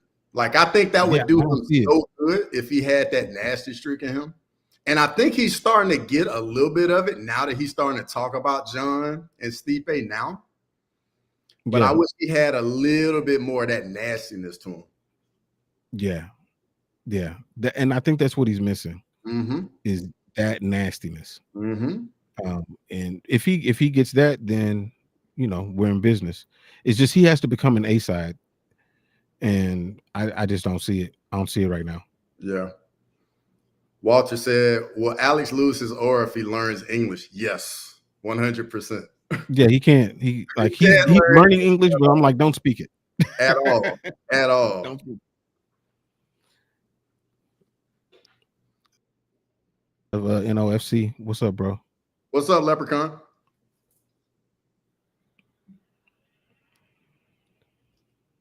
Yeah, and I hope he doesn't really exhibit his English because that's part of his personality at this point. I don't think Leprechaun I says don't need it. Erie versus Izzy next. Is that at 85 or 205, Leprechaun? I've heard about that, and they're talking about that at 85 about Yuri coming down. But I mean, that's a big fight if Izzy wants to do it. So okay, what? How y'all about to lose your minds on this one? What does Izzy have to do to get a title shot?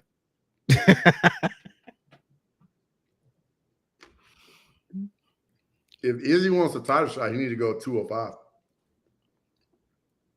He could definitely get a title shot at The 205. division is so shallow. The fight with him and Alex is a mega fight, of course. Storyline, everybody wants to see it. Alex would want it. Of course, Izzy would want it. Because I don't think there's a path back at 85 now. There's a path. There's one path. There's only one way. Let me hear it. There's only one way. Robert beats Hamzat, fights DDP, beats him. Izzy fights anybody in the top 5, beats them. It's possible.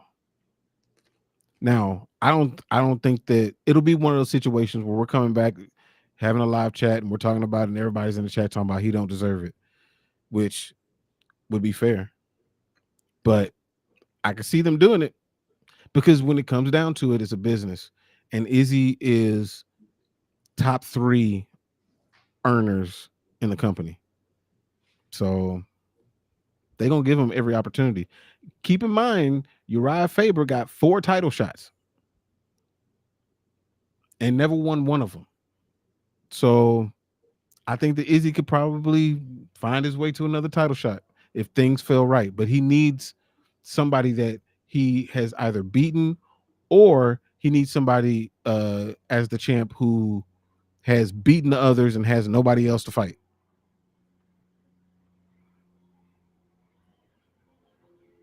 I mean, maybe if like Strickland gets the belt back too, you got that storyline there too.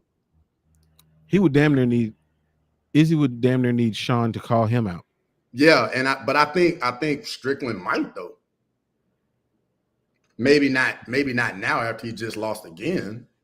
But if he let's say he takes 2 more fights, wins both of those. Mm-hmm.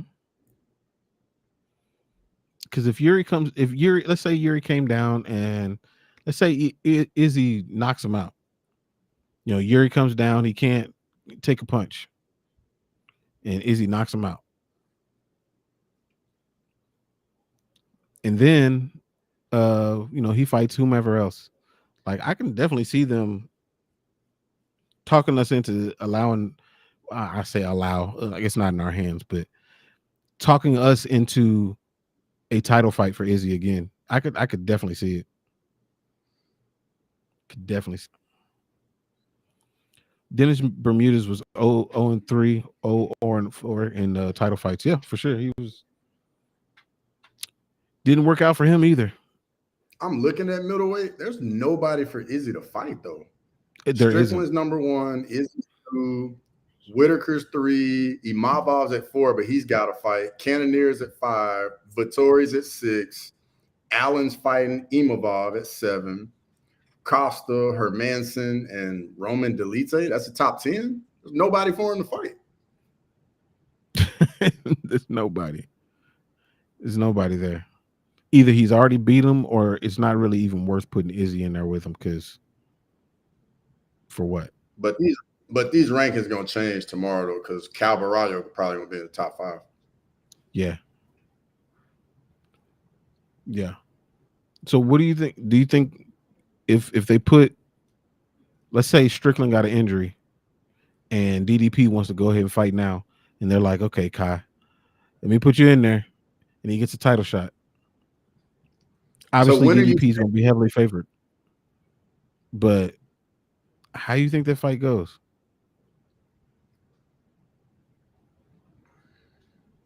I think DDP's power and how awkward he is, like, it doesn't matter who you are. Like, you're not a believer until you're in there with DDP.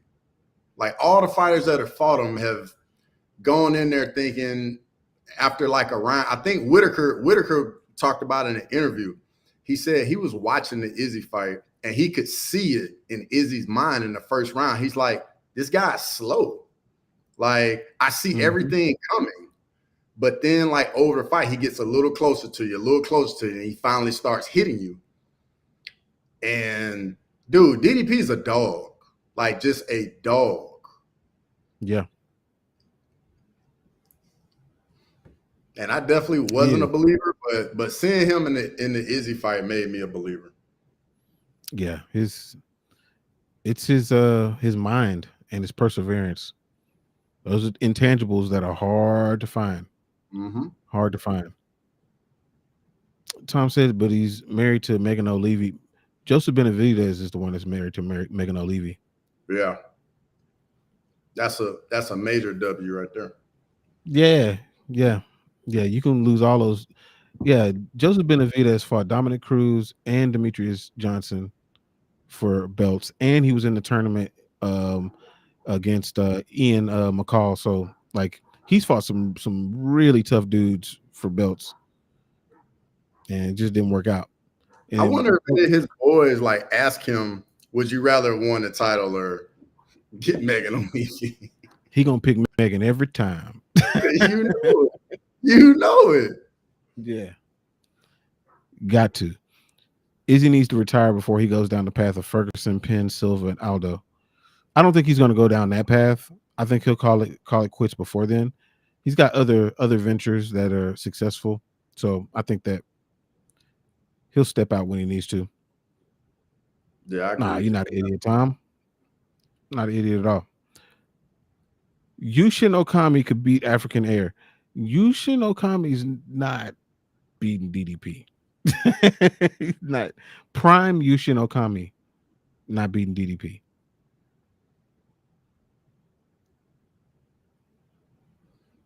DDP attacked Izzy's weaknesses. He did. And the fact that he was able to adjust when Izzy started to find his rhythm, he was able to adjust. I mean, even in the round, the fourth round that it ended, Izzy was him up until DDP was like, man, fuck all that, and decided that the fight should be over. GM3 versus Cannonier. I think that's easy work for Cannonier. Cannonier washes that man. Yeah, you can't do the I'm gonna get punched in the face until we get into a position I like against Cannonier. That's not gonna work. That's an easy night's work for Cannonier. No matter how old he is. He look like he's like stuck in sand on the feet, dude. But him against Paul Craig is an interesting fight. It's an interesting fight in the sense of like both of them have the same weaknesses and the same strengths. Yep. So I don't know. I think I favor Paul Craig. I can see that being such a boring fight though. Could be interesting. It almost reminds me of when Ben Askren fought Damian Maia. Like that fight, it was a little bit better than I thought it was going to be.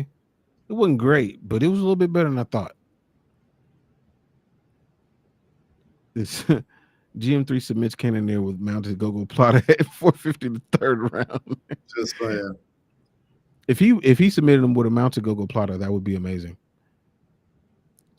Is somebody dig up Nate Marquardt to fight African Air? Dude, prime Nate Marquardt was a massive problem. Did you see what prime Nate Marquardt did to Tyron Woodley's face? Like he split his lip up and put him to sleep. That was in Strikeforce. Like it was a bad knockout. Really? That's before Tyron Woodley went on his run. I might have to go watch that one. Ooh, it was bad. A middleweight record of most finishes in middleweight history is great. It is great. It is great. Can't front on that. Especially when you say Anderson Silva was in that division. Yeah, and the only reason that Anderson Silva doesn't, still have that record is because he went up and fought at light heavyweight. Knocked out Forrest Griffin, who was number 4 at the time in the world. Knocked him out smooth, easy. That's one of the sweetest knockouts ever, dude. Yeah. Yeah, that knockout, when he did that to Forrest Griffin, that let me know at that point in time, I was like, this is the greatest martial artist I've ever seen in my life. Like Forrest Griffin was one fight or maybe 2 fights removed from being a champion, and Anderson made him look like he didn't belong in there at all. Mm-hmm. So you tried to get an interview with Kenny Robertson, but he said no, he ain't into MMA anymore. That's weird. That's weird. So everybody in the stream who hasn't already done so, make sure you subscribe to Making the Walk. Make sure you subscribe to Crossover MMA. And like the streams. That definitely helps. And we're definitely going to do this more often for sure. It's always a fun conversation talking to somebody that knows what they're talking about. So, obviously,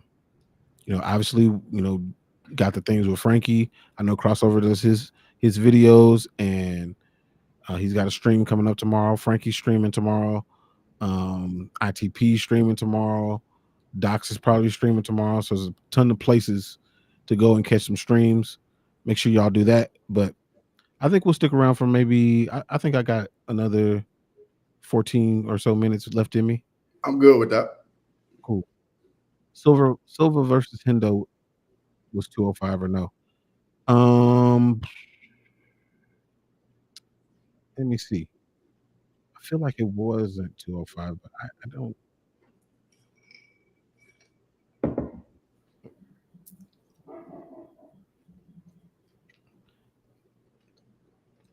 While you look that up, I got a question for you. Who are your top 5 guys in the UFC right now to watch? Like who the top 5 guys get you the most excited to watch? Let's see.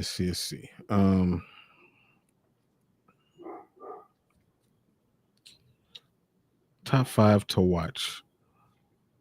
I would say Alex Pereira, because I know something crazy is going to happen. Mm-hmm.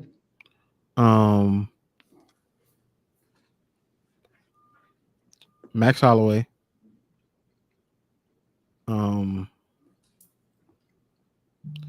This dude hasn't fought in a while, but every time he fights, like, I love it. Rafael Fiziev. Yeah. I like watching him too. Else. I would say Sean O'Malley. And you got 2 more. Ooh, 2 more. Okay. You said Alex, O'Malley, Fiziev. Dang, it's so hard. I would say RoboCop. I really like watching RoboCop fight. And I would say, dang, it's hard. I'm gonna throw a girl in there. I'm gonna say Natalia Silva. So for me, Alex, Ilya, Gaethje's in there. Whether he wins or lose, I just love watching Gaethje fight. That's 3. I need 2 more. The only reason I left Gaethje out is because I really don't know if he's gonna fight anymore. Yeah.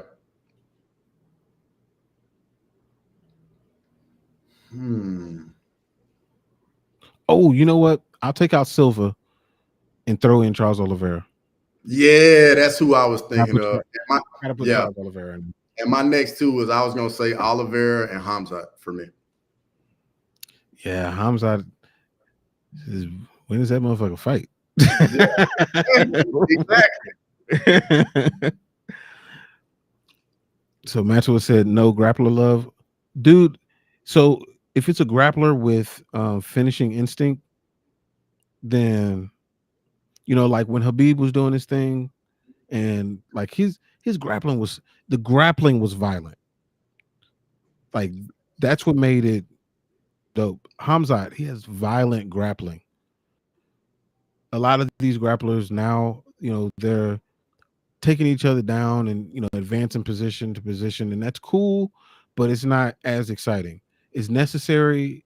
You need those skills to win a fight, but as far as the excitement level, like what makes a fight exciting to me is the threat of the fight being over at any second. Yeah. So that's why the grapplers don't get as much love from me.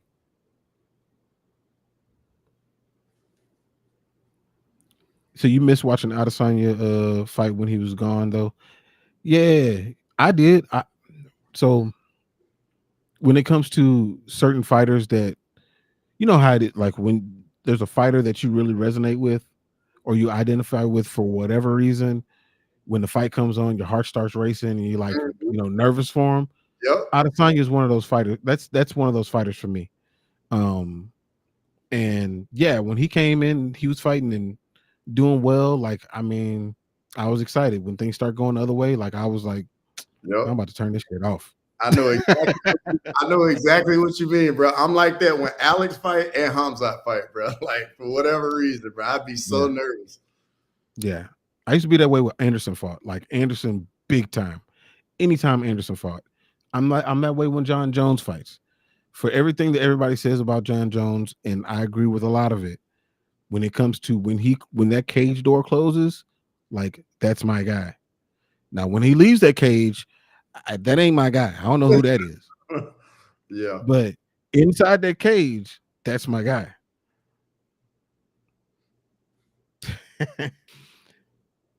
But Adesanya, man, he does have whatever the it factor is, he got it. And I think Sean O'Malley has that it factor too. You remember back in the day when they were talking about Adesanya versus John? Yeah. John would have beat the shit out that man. Yes. Badly. Been embarrassing. He would have done whatever he wanted to do. Does McGregor Thompson, fight again? Nah. I don't think so. I don't think so. Too much money, dude. Like, you're not gonna want to get up and train and do all that when your kids are already good, well off. Will John Jones lose to Alex Pereira? Nah. No, he will not. No. As much as a lot of people want him to, and they dislike him. Alex Pereira, if you look at who he's fought, think about who he's fought, and when he's had success, and when he hasn't had success, which is very few, which is very minimal. When he hasn't had success, he lost to Izzy, but he was dominating the real estate game in that fight, and he got caught. That's just what happens. Yep. When he fought Jan Blachowicz, which he won the fight, but it was ugly and it was nasty. And if Jan would have had a few more takedowns and fought him a little bit more like he fought Izzy, Jan Blachowicz would have beat him. Yeah, Everybody that he's fought outside of that is striking heavy. You can't fight him in that. Yeah, I think the altitude in the Yan fight is why he gassed so quickly. It is what it is. I think that if Alex when Alex fights somebody that's a little bit more grappling heavy, he's going to have some problems. Yeah. And Alex does not have an iron chin. He has a good chin, but it's not an iron chin. And he don't get hit that much because, he hits the other person before they hit him and it's a done deal. But if he gets touched, and he can get touched, you might see a different Alex in there. And that aura that we saw will start to leave. But with that being said, if Poatan lands, yeah, he's got that ultimate game changer. It's always there, Yep. And he ain't even got to hit you clean. No. Oh, you know who I left out? A person that I don't like watching them fight anymore because it's too much for me. I'll watch it because I have to. That's what we do. But I'm too invested in him now. It's Derek Lewis. I'm too invested, dude. Anytime he wins, I'm living and dying on everything that's happening. It's too much. Prime versus Prime, Adesanya versus GSP.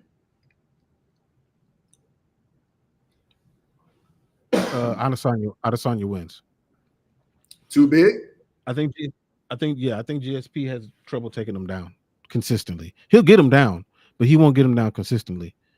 And GSP will be there to be hit because of Adesanya's length. Yeah. So, How will Aspinall lose to John Jones? grappling. I think the grappling would be a push. Now I can I see think if that like Aspinall gets hurt and then John falls into like a advantageous position. But like if it's just pure grappling, like you take a shot or we're in the clinch, I think Aspinall would be fine. I don't think that John is, like he's not going to just outstrength him or anything like that. Mm-hmm. But I think that John's grappling, his MMA grappling, is a level above Tom's. Not where Tom can't compete or he just go in there and get Cyril Gond, but I think there's just a little bit more than what Tom got. Now, if Tom is able to nullify that and keep it standing and be able to get into the void and use his punches, kind of dart in and out with that speed, he can definitely clip John for sure. But John has some nasty kicks. Yeah. People sleep on John's kicks. And DC even said, like, John don't hit hard with his hands, but his kicks, bruh, that'll be the situation. But I don't know. I don't know if we ever get that fight. Yeah, I think John gonna be done after Stipe fight. Yeah. And I think he should be. Ain't no point. You're gonna lose eventually. You keep on playing the game, you're gonna lose. Like I've been saying this for a while. I think the only guy that could honestly like keep John around is Alex. Because I think Alex would be able to bring enough stakes into the fight. You know what I mean? Like Alex is going for 3 division champion. Yeah. And at that point, like that's like a GOAT matchup. You know what I mean? Whereas with Aspinall, he doesn't bring any stakes to it. Like it's just Aspinall is just the next like guy for John to fight. Even though Aspinall is the next generation at heavyweight. Yeah. Yep. Absolutely. 100% agree. That's what I've said since it's been talked about. Like, does beating Tom Aspinall really help his resume? It doesn't. Like it losing to, he has way more to lose than he has to gain. Yep. Way more. If he wins, it's just status quo. Yep. Same thing I said about Amanda and Kayla. Like, you win, then what? You just go back to where you were because you were all ready to go. Why don't you just stick on what you said? How do you think Fedor would have done had he fought in the UFC post Pride? I think Cain Velasquez was there during that time, and Cain would have beat the shit out of Fedor. Sea level, Cain? Yeah, not sea level. Not sea level, Cain. As long as he's not fighting in Mexico City. As long as he's not there. That changes everything.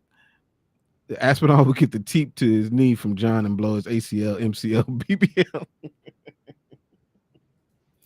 Hey, if y'all haven't subscribed to Base Goddess, she's got a dope channel too.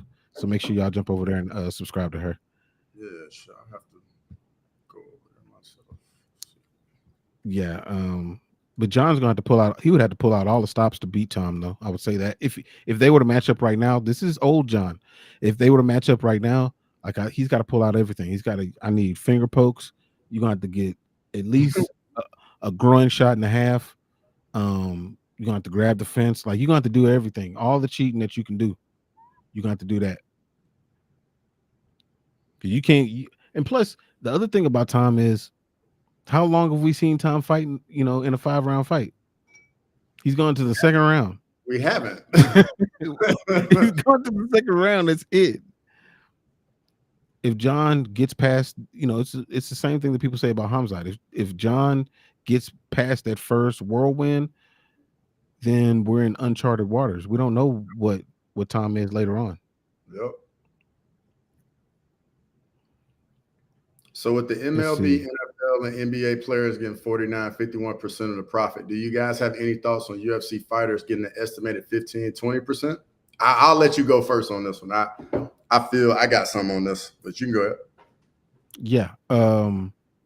I have long said that I believe that there should have been a fighters union. There should be collective bargaining to even out what that is. And the thing is, if the UFC wants to be considered a sport, not sports entertainment, they have to lean into becoming a league and giving the fighters the proper amount in accordance with how much the organization is making.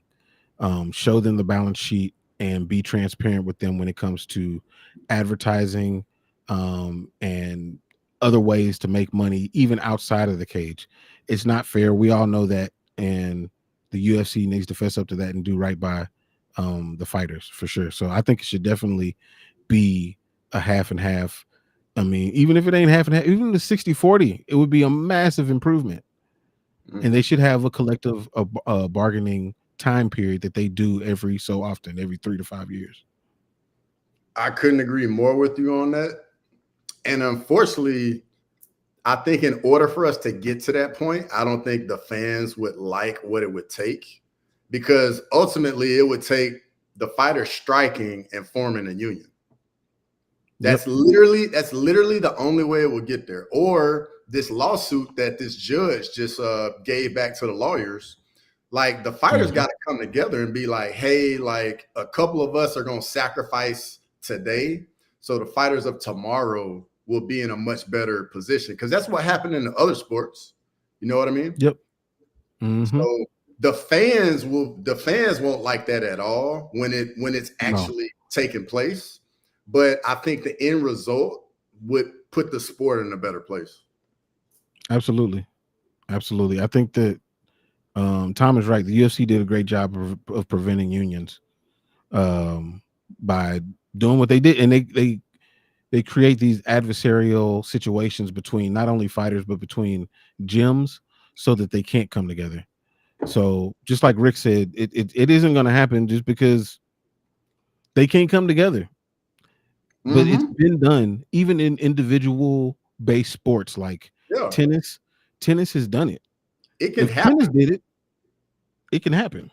It can happen, bro. It's just gonna take the fighters. They literally just gonna have to bite the hand that feeds them. Unfortunately, they have to go without food, not food, but money from fighting for a while, because ultimately there is no UFC without fighters. Nope. Nope, not at all. Not at all. Rick said Chris Weidman is the finger poke champ of the UFC. Unfortunately, that will be his legacy for a while until we forget. Was that Bruno Silva he was poking like that? Well, I can't. Was it? I think it was Bruno Silva. Was it Bruno? He lost to Brad Tavares, right? Right. But it must have been Bruno. Silva. It must have been Bruno, because and he took that win and ran out of there. I wish he would have retired that night. I ain't trying to see him fight again. But no, Walter, you're right. The fighters have a short shelf life on average. Yep. But so do NFL running backs. The average is 3.5 years. It happens. That's the average for anybody in the NFL. Any position. Yeah. So, I mean, if they can do it, the UFC can do it. The fighters just have to come together and get it done. Okay, yeah, it was Bruno. Yeah, that fight was stupid. I don't want to see Chris Weidman fight anymore. I don't want to see Chris Weidman. I don't want to see Tony Ferguson. I'm really glad they got Pitbull out of there, Andreski. Like, there's a few fighters where I'm like, dude, don't do this to me again. I don't want I don't want to see Jim Miller either, to be honest. Yeah. I'm good with that. I mean, there's a few female fighters that I'm like, I'll go get something to drink. I'll let y'all do your thing. Appreciate you, Tom. Appreciate you. Yeah. Man, thanks for having me on the stream. Yeah, man, it's easy work, man. I appreciate you jumping on. I appreciate everybody that jumped in.